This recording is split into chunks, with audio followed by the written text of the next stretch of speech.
The moment Meghan went silent, the palace went nuclear, because this wasn't just a marriage collapsing anymore. This was about children vanishing from the map, secrets sealed in red folders, and a crown that decided it had waited long enough. What you're about to hear isn't a tidy press release or a polished denial. This is the whispered version, the panicked phone calls, the slammed doors, the kind of story that moves faster in the dark than it ever does in daylight. It started quietly, too quietly. January slipped toward its end when something strange happened in California. Archie and Lilibet simply stopped showing up. No goodbye hugs, no transfer papers, no explanation. Teachers waited, administrators emailed. A mediator flagged the absence, and then came that subject line that made grown professionals freeze in their chairs. No show. Immediate concern. By the time London found out, the silence was louder than screaming. Inside palace walls, alarms don't ring the way they do in movies. They move through people, through looks, through pauses, through the sudden tightening of voices that usually never shake. A sealed brief arrived before sunrise, heavy enough to change the temperature of the room. By mid-morning, a crisis meeting was called that wasn't on any schedule, in any diary, or meant for any outsider to ever hear about. Princess Anne walked in carrying one thing, a red folder. She didn't sit down gently. She didn't soften her tone. She placed that folder on the table like a verdict and said what no one else wanted to say out loud, that this wasn't about branding, interviews, or bruised egos anymore. This was about children being erased. Inside that folder were details that made even seasoned courtiers uneasy. School withdrawals with no forwarding destination. Pediatric appointments quietly canceled. Communication blocked. Trust funds dismantled. Names scrubbed from future contracts as if 2 young lives were inconvenient footnotes in a larger reinvention. And then there was the part no one could breathe through. Evidence suggesting this wasn't chaos, it was preparation. Over months, plans had been made. Not for co-parenting, not for compromise, but for separation so completed bordered on disappearance. NDAs signed. Media financiers lined up. Internal orders instructing teams to remove all references to the children from upcoming projects. To anyone reading between the lines, the message was chilling. Motherhood had become optional. That's when the room shifted. Because once the word abandonment enters a royal discussion, history starts paying attention. Within hours, phones lit up across the country. Prince William left the public engagement without explanation and arrived at Windsor with a storm behind his eyes. He read the same file, page by page, slower than anyone expected. When he finally looked up, his voice wasn't loud, but it didn't need to be.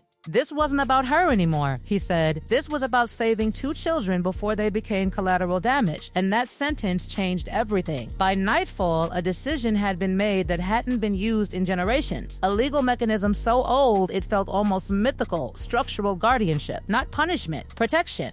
A line drawn when royal bloodlines face erasure, displacement, or exploitation. At dawn, it moved from theory to action. Closed doors. No press, no speeches, just signatures. Passports frozen, travel suspended, commercial use of names locked down, 5-year image shields activated, and a brand new trust launched, one focused not on optics but recovery. Education. Emotional stability. A firewall built not for reputation but for survival. Across the Atlantic, the shockwaves hit fast. Streaming platforms quietly adjusted metadata. Thumbnails vanished, descriptions changed overnight. Deals paused. Agents stopped returning calls. In rooms where confidence once ruled, a new word began circulating in hushed tones: liability. And Meghan? Gone. Unreachable. No response to urgent notices. No acknowledgement of warnings detailing emotional distress. Drawings filled with fear. Night terrors. Withdrawal. 3 formal alerts sent. 0 replies. The silence became evidence. Behind palace walls, another decision was forming. One that would push this saga past the point of reconciliation. Because when a mother disappears and a father can't stabilize, the institution steps forward. Not loudly, not cruelly, but absolutely. A protocol unused since the days of abdication was invoked. Guardianship transferred. Authority redefined. And with one unanimous vote, the crown assumed responsibility, not symbolically, but legally. This wasn't revenge. This was containment. And just as London sealed its position, images surfaced from far away. Sunlight, champagne, luxury decks. A woman photographed smiling while an entire system scrambled to protect the children she'd left behind. Inside courtrooms, judges spoke plainly.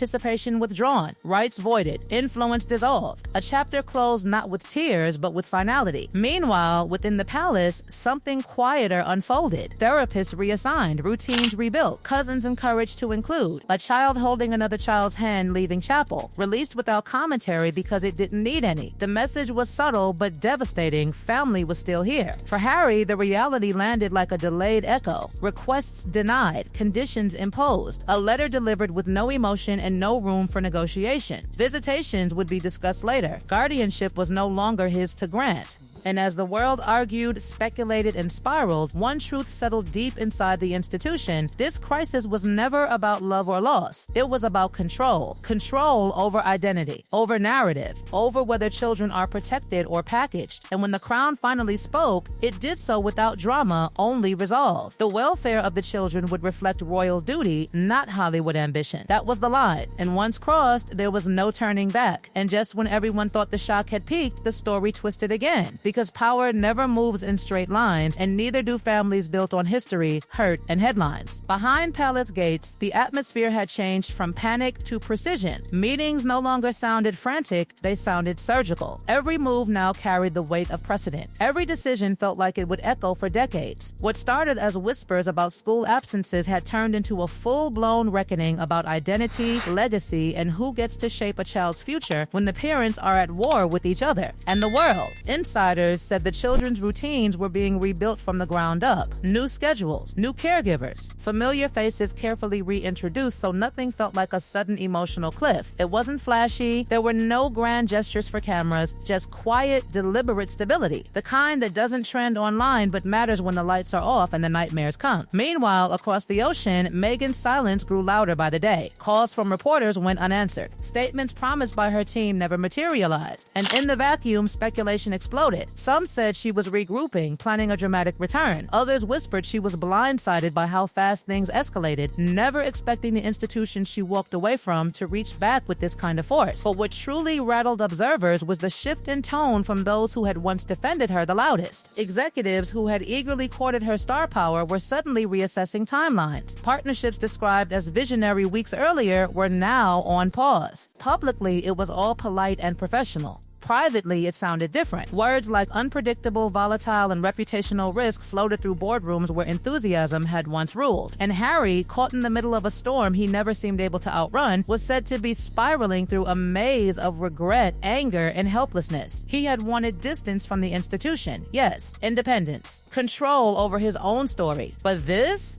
was something else. This was watching decisions about his children unfold in rooms he wasn't sitting in. Sources close to him claimed he pushed for emergency meetings, desperate to prove he could still be a steady presence. But questions followed him everywhere about residency, about security, about whether he could provide the kind of stability courts and councils were now demanding. Fair or not, the narrative forming around him was that of a father who cared deeply but couldn't quite hold the ground beneath his feet. Back in London, the strategy wasn't about attacking Meghan in public. That would have been too messy, too emotional. Instead, the approach was colder, quieter, systems, protocols, legal language that sounded dull on paper but carried the force of a locked door. Every commercial pathway involving the children tightened. Image rights, licensing channels, brand associations, frozen or rerouted into layers of oversight. Not because of one photo shoot or one deal, insiders insisted, but because the line between childhood and commodity had blurred too many times for comfort. And then came the moment that changed public sentiment in a way no legal document ever could. A single photograph, no press conference, no dramatic backdrop, just a candid image released through official channels, two small figures walking side by side in a Windsor garden, heads close together, one hand reaching for the other. No captions beyond a simple date, no commentary. But the symbolism was impossible to miss. Continuity, protection,